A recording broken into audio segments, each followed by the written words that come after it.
بسم اللہ الرحمن الرحیم قل اوحی الی انہ استمع نفر من الجن، کہہ دیجئے اے نبی کہ میری جانب وحی کی گئی ہے کہ جنوں کی ایک جماعت نے سنا۔ کس کو سنا؟ قرآن کو سنا۔ فقالوا انا سمعنا قرآنا عجبا، انہوں نے کہا ہم نے سنا ہے ایک بہت ہی دل کو لبھانے والا قرآن، یہدی الی الرشد، جو نیکی اور رشد اور ہدایت کی طرف رہنمائی کر رہا ہے۔ فآمنا بہ، تو ہم تو ایمان لے آئے۔ اس وقت بھی میں نے کہا تھا یہ لمحہ فکریہ ہے، ایک دفعہ کیا اجتماع ہے قرآن کا، اور وہ بندے کہاں سے کہاں پہنچ گئے، وہ داعی بن گئے۔ ہمارا کیا حال ہے؟ ہم نے اس معنی میں قرآن کبھی پڑھا ہی نہیں، سنا ہی نہیں۔ سنتے ہیں تو وہ خیبر میل کی سپیڈ سے جو پڑھ رہا ہوتا قاری، 5 دن میں پورا قرآن، 6 دن میں پورا قرآن، اور اشتہار دیے جا رہے ہیں۔ یہ ہے ہمارا ریچول۔ یہاں تو 20 منٹ میں ہو جاتی ہے، یہاں 30 منٹ، یہاں چلو وہاں اور اس سے بھی کم میں ہو جاتی ہے، وہاں چلو۔ قرآن کا نتیجہ تو یہ نکلنا چاہیے وہ آپ کو پوزیس کر لے، جانے نہ دے۔ انا سمعنا قرآنا عجبا یہدی الی الرشد فآمنا بہ ولن نشرک بربنا احدا، اب ہم کبھی بھی اپنے رب کے ساتھ کسی کو شریک نہیں ٹھہرائیں گے۔ وانہ تعالی جد ربنا، اور یقیناً ہمارے رب کی عزت شان بہت بلند ہے۔ متخذ صاحبۃ ولا ولدا، اس نے نہیں اختیار کی نہ کوئی بیوی اور جورو نہ کوئی اولاد۔ وانہ کان یقول سفیہنا علی اللہ شططا، اور یقیناً ہمارا جو بے وقوف ہے بڑا، مراد یہاں پہ ہے وہی عزازیل، ابلیس، لعین، وہ چونکہ ہمارا ذرا بڑا بڑگر ہے، تو وہ جو کچھ کہتا رہا ہے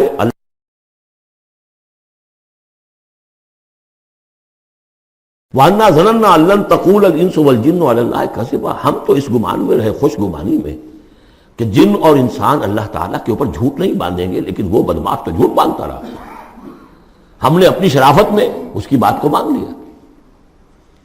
وَأَنَّهُ كَانَ رِجَالٌ مِّنَ الْإِنسِ يَعُوذُونَ بِرِجَالٍ مِّنَ الْجِنِّ فَزَادُوهُمْ رَهَقًا، اور یہ کہ جو انسانوں میں سے مرد ہیں وہ جنات کے مردوں میں کی حفاظت پکڑتے ہیں۔ یہ ہوتا تھا ان کا طریقہ، وہ سمجھتے تھے کہ بیابان میں جو ہے جنات رہتے ہیں اور وہ ان کے جو ہیں سردار بھی ہیں، تو اب راستے نے پڑاؤ ڈالا ہے جنگل میں، تو سب سے پہلے کہتے تھے کہ ہم اس جنگل کے، اس بیابان کے جنات کی ہم پناہ میں آتے ہیں۔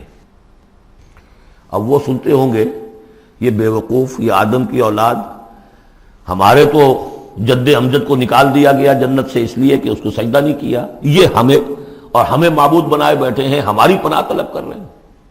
لہذا ان میں اور سرکشی پیدا ہو گئی، اور اکڑ گئے کہ یہ انسان ہو کر یہ ہماری پناہ مانگ رہے ہیں، ہم سے طلب کر رہے ہیں پناہ، تو اس سے ان کے اندر اور زیادہ سرکشی پیدا ہو گئی۔ وَأَنَّهُ كَانَ رِجَالٌ مِّنَ الْإِنسِ يَعُوذُونَ بِرِجَالٍ مِّنَ الْجِنِّ فَزَادُوهُمْ رَهَقًا وَأَنَّهُمْ ظَنُّوا كَمَا ظَنَنتُمْ أَن لَّن يَبْعَثَ اللَّهُ أَحَدًا، اور دیکھو انہوں نے بھی ایسا ہی سمجھا جیسا کہ تم نے سمجھا ہوا ہے کہ اللہ کسی کو نہیں اٹھائے گا۔ اس کے 2 معنی ہیں، یعنی بعد سے بعد الموت کوئی نہیں ہے، مرنے کے بعد جی اٹھنا نہیں ہے، اور یہ بھی کہ شاید اب اللہ کسی اور کو رسول بنا کر نہ بھیجے، أن يبعث الله أحدا، اس لیے کہ 600 برس بیت چکے تھے، وہ تورات سے واقف تھے جو سورہ احقاف میں تذکرہ آیا ہے۔ فترت وہی 600 برس، اور یہ طویل وقفہ تھا نبوت کا، کہ کوئی نبوت کوئی رسالت دنیا میں نہیں، تو ان کو یقیناً اس سے خیال ہوا ہوگا کہ بس اب ختم ہوا معاملہ، اب کوئی اور رسول نہیں آئے گا۔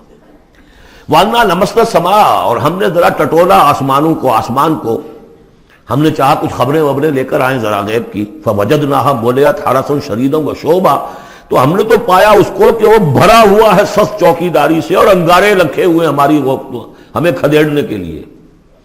یعنی یہ کہ ہمیں معلوم ہو گیا کہ کوئی واقعی وقت ایسا ہے، کیونکہ یہ سارا انتظام خاص طور پر جب کہ وہی یہ نبوت آتی تھی تو اہتمام کر لیا جاتا تھا۔ عام حالات میں کوئی بات نہیں، روح اتر رہے ہیں فرشتے، اور یہ جو ہے یہ آگ سے بنے ہیں، وہ نوری ہیں یہ ناری ہیں، کچھ نہ کچھ ان سے یارانہ گانٹھ کے کچھ نہ کچھ ان سے لے لیتے تھے، یا یہ کہ اچک لیا، من استرق سرقۃ، کسی نے کوئی چیز جو ہے کہیں سے لے لی۔ لیکن اب جو ہم نے دیکھا ہے آسمان کو، تو واقعی وہاں تو بڑے سخت پہرے لگے ہوئے، یعنی کوئی نہ کوئی وحی کا سلسلہ ہے اور نبوت آ رہی ہے، اور وہ نبوت ہمیں تو مل گئی، ہم جا کر سنائے کلام اور ہم ایمان لے آئے۔ وَأَنَّا لَمَسْنَا السَّمَاءَ فَوَجَدْنَاهَا مُلِئَتْ حَرَسًا شَدِيدًا وَشُهُبًا وَأَنَّا كُنَّا نَقْعُدُ مِنْهَا مَقَاعِدَ لِلسَّمْعِ، اور ہم وہاں بیٹھا کرتے تھے وہاں پہ گھاٹ میں بیٹھا کرتے تھے کچھ سنگل لینے کے لیے، مقاعد، مقعد بیٹھنے کی جگہ، مورچہ جہاں پہ بیٹھا جائے، ہم وہاں پر اپنے ٹھکانوں میں بیٹھا کرتے تھے۔ فمن یستمع الان، لیکن اب اگر کسی نے کچھ سننے کی کوشش کی، یجد لہ شہابا رصدا، وہ پائے گا اپنے واسطے ایک انگارہ گھات میں، میزائل پیچھا کرے گا اس کا۔ وَأَنَّا لَا نَدْرِي أَشَرٌّ أُرِيدَ بِمَنْ فِي الْأَرْضِ أَمْ أَرَادَ بِهِمْ رَبُّهُمْ رَشَدًا۔ معلوم ہوتا بہت بڑے عالم تھے یہ، تورات کے جاننے والے، انہوں نے ایک ایسی عظیم بات کہی ہے یہ، ہمیں یہ معلوم نہیں کہ آیا زمین میں بسنے والے ان انسانوں کی کوئی شامت آ گئی ہے یا اللہ نے ان کے لیے کسی بھلائی کا ارادہ کیا ہے۔ رسالت آئے گی تو دو ہی نتیجے ہیں، یا تو کوئی عذاب آنے والا ہے اب، اس لیے کہ وما كنا معذبین حتی نبعث رسولا، یا تو کوئی بہت بڑے پیمانے پر انسانوں کی شامت آنے والی ہے، جیسے قوم نوح، قوم ہود، قوم صالح کا حشر ہوا تھا، وہ ویسا ہی حشر ہونے والا ہے۔ اللہ لا نظری، ہم نہیں جانتے، اشر ارید بمن فی الارض، زمین والوں کے لیے کسی شر کا فیصلہ کیا گیا ہے، ام اراد بہم ربہم رشدا، یا ان کے لیے ان کے رب نے بھلائی کا، خیر کا ارادہ کیا ہے۔ ظاہر بات ہے نبوت اور رسالت محمدی خیر پر منتج ہوئی۔ وَأَنَّا مِنَّا الصَّالِحُونَ وَمِنَّا دُونَ ذَلِكَ، اور دیکھو ہمارے اندر نیک بھی ہیں، جنات نیک بھی رہے ہیں اور دوسری طرح کے بھی ہیں، بد نہیں کہا، یہ ہے حکمت تبلیغ، بروں کو بھی برا نہ کہو، ہاں دوسری قسم کے بھی ہیں، نیک بھی ہے اور دوسری قسم کے بھی ہیں۔ کُنَّا طَرَائِقَ قِدَدًا، ہم تھے مختلف راستوں پر جو کہ ایک دوسرے سے پھٹے ہوئے تھے۔ یہ قددا جو آیا تھا نا، قدت قمیصہ، پھٹ جانا قمیص کا۔ وَأَنَّا ظَنَنَّا أَن لَّن نُعْجِزَ اللَّهَ فِي الْأَرْضِ وَلَن نُعْجِزَهُ هَرَبًا، اور ہم نے یہ جان لیا کہ ہم اللہ کو عاجز نہیں کر سکتے، ہرا نہیں سکتے، نہ زمین میں بھاگ کر، اور ہم کہیں بھاگ کر اور زمین میں اللہ کو شکست نہیں دے سکتے، اس کی پکڑ سے نکل نہیں سکتے۔ وَأَنَّا لَمَّا سَمِعْنَا الْهُدَىٰ آمَنَّا بِهِ، اور ہم نے تو جب وہ ہدایت سنی، الہدا سنا، اس کی استماع ہم نے کیا، ہم تو اس پر ایمان لے آئے۔ فَمَن يُؤْمِن بِرَبِّهِ فَلَا يَخَافُ بَخْسًا وَلَا رَهَقًا، تو جو کوئی بھی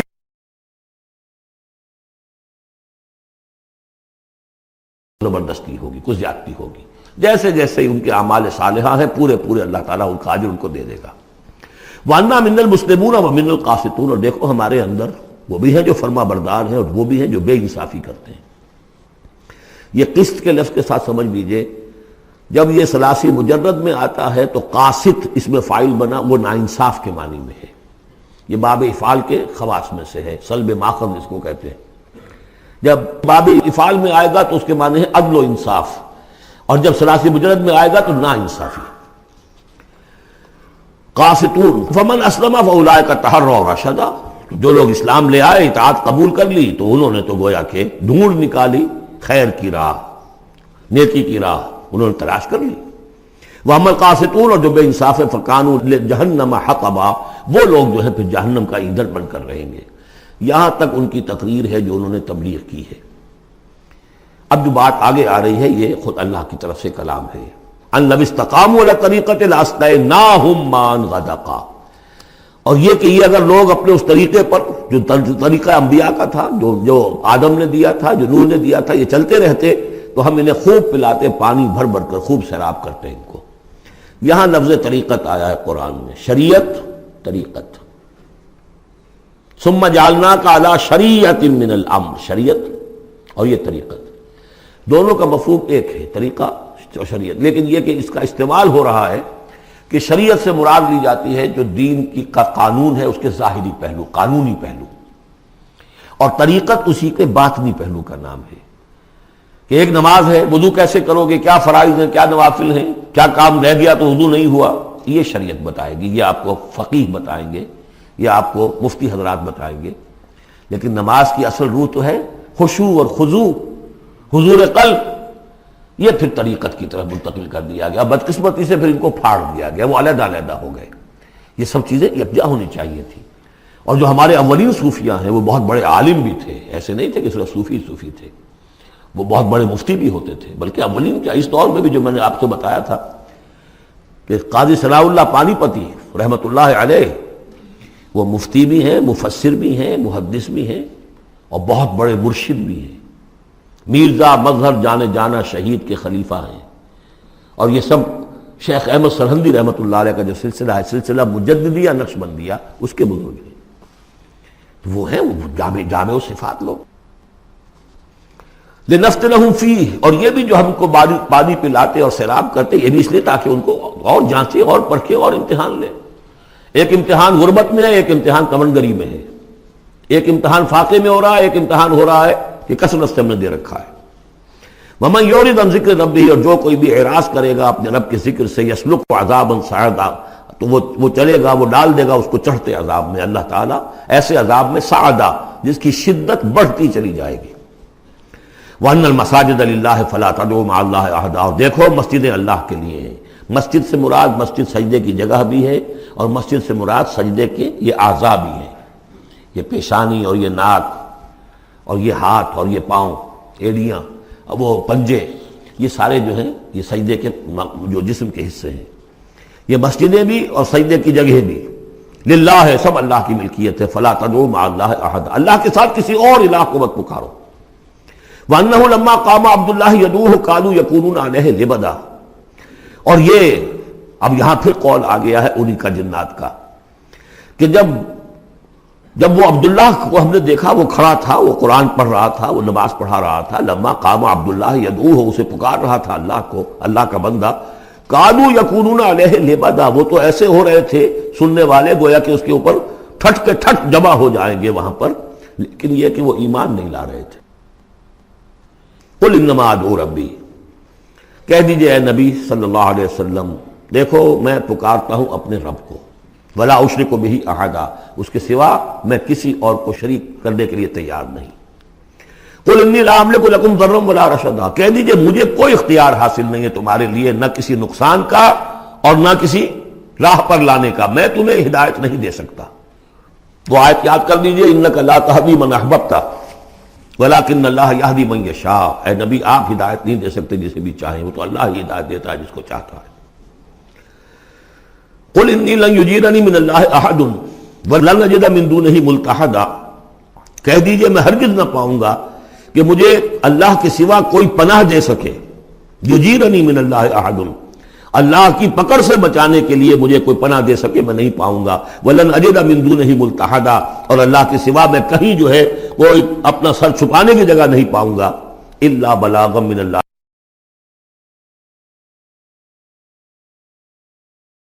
فریضہ سر انجام دوں، اگر میں نے یہ کام نہیں کیا تو میں پکڑا جاؤں گا۔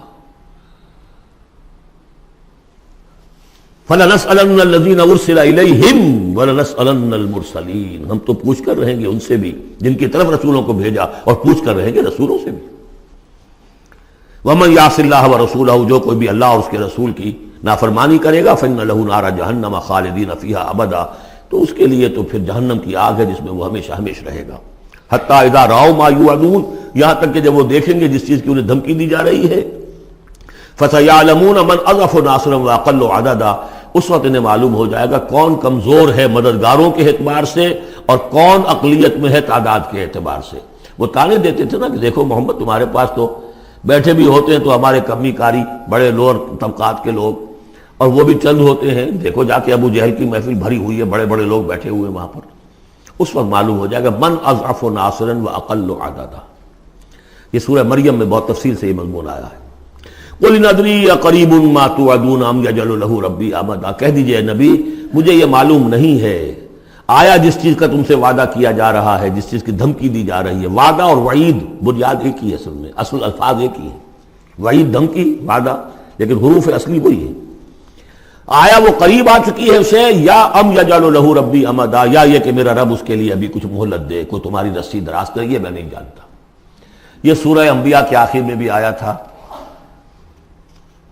قل ان ادری اقریب ام بعید ما توعدون، کہہ دیجئے نبی میں نہیں جانتا کہ جس چیز کا تم سے وعدہ کیا جا رہا ہے وہ قریب آ چکی ہے یا بھی دور ہے۔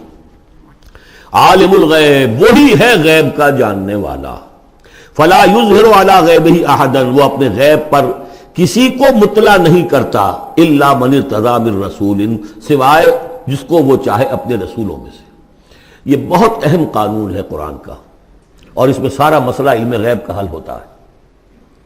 ایک بات تو یہ کہ ہمارے جو بھی بریلوی بھائی ہیں وہ بھی مانتے ہیں، 4 باتیں وہ مانتے ہیں، 3۔ میں نے ایک مرتبہ تحقیق کی تھی بڑی مفصل، جا کر بعد لوگوں سے ملاقات کی، ابھی میں طالب علم تھا، کہا دیکھیے ہم ثابت مانتے ہیں اس بات کو،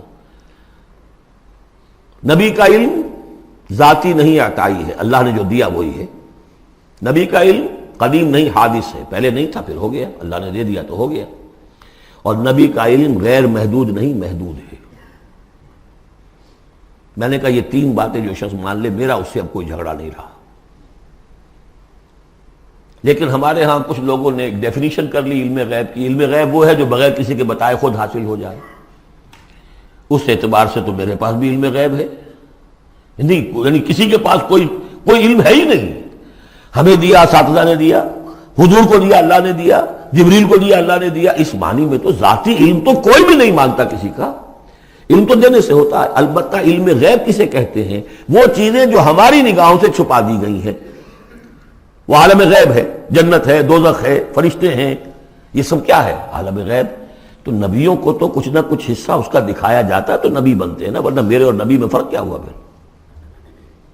اگر میرا بھی علم وہی ہوتا ان السمع والبصر والفؤاد، تو میرے علم میں اور حضور کا بھی علم یہی ہوتا تو فرق کیا ہوا؟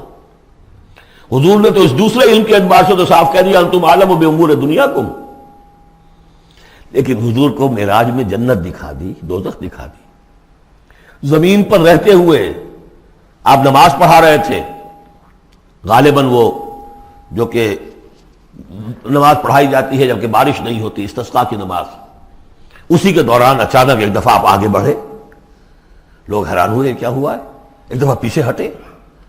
لوگوں نے پوچھا بعد میں کہ حضور یہ نماز کا حصہ تھا، یعنی ہم بھی پھر اصطلاح کیا کریں اس نماز کے اندر؟ یہ فرمایا نہیں، اصل میں میرے سامنے جنت لے آئی گئی، اب بے اختیار میرا ہاتھ بڑھ گیا کہ میں اس کا پھل توڑ لوں، اور میرے سامنے اس کے بعد دوزخ لے آئی گئی اور اس کا جو بمکا آیا گرمی کا، اس سے میں بے اختیار پیچھے ہٹا۔ دنیا میں سیر کرا رہے ہیں، بہرحال یہ غیب ہی میں سے ہے۔ البتہ کل غیب یہ جو مانے اللہ نبی کے لیے وہ کافر ہے، اور وہ مانتے ہیں، بریلوی بھی مانتے ہیں، کل غیب کا کوئی سوال ہی نہیں۔ نبی کا علم محدود ہے، نبی کا علم حادث ہے، نبی کا علم عطائی ہے۔ تین باتیں مان لیجئے، باقی نبی کا علم کتنا تھا کتنا نہیں تھا یہ میں کون ہوں ناپنے والا اور آپ کون ہیں ناپنے والے؟ دیا اللہ نے جو دیا، بتایا جو بتایا، اللہ اللہ اور خیر صلی اللہ۔ تو یہ عالم الغیب وہ ہے غیب کا جاننے والا، فلا یظہر علی غیبہ احدا، تو وہ نہیں مطلع کرتا اپنے غیب پر کسی کو، ہاں الا من ارتضی من رسول، سوائے اپنے رسولوں کے۔ کذالک نوری ابراہیم ملکوت السماوات والارض، یہ ہم نہیں پڑھ چکے؟ ابراہیم کو بھی ملکوت دکھائے، حضور کو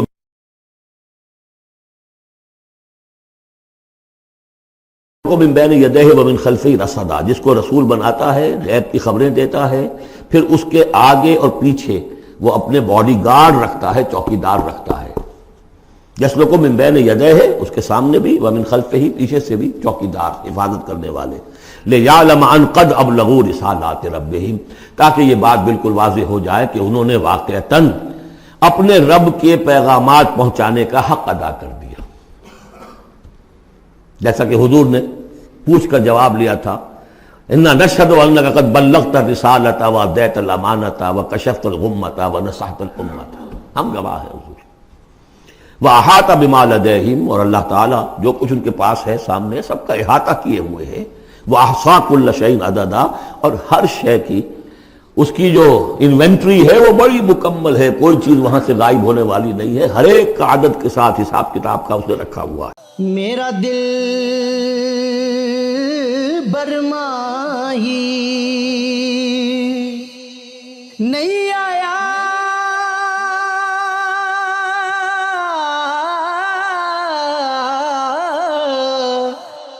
میرا دل برماہی،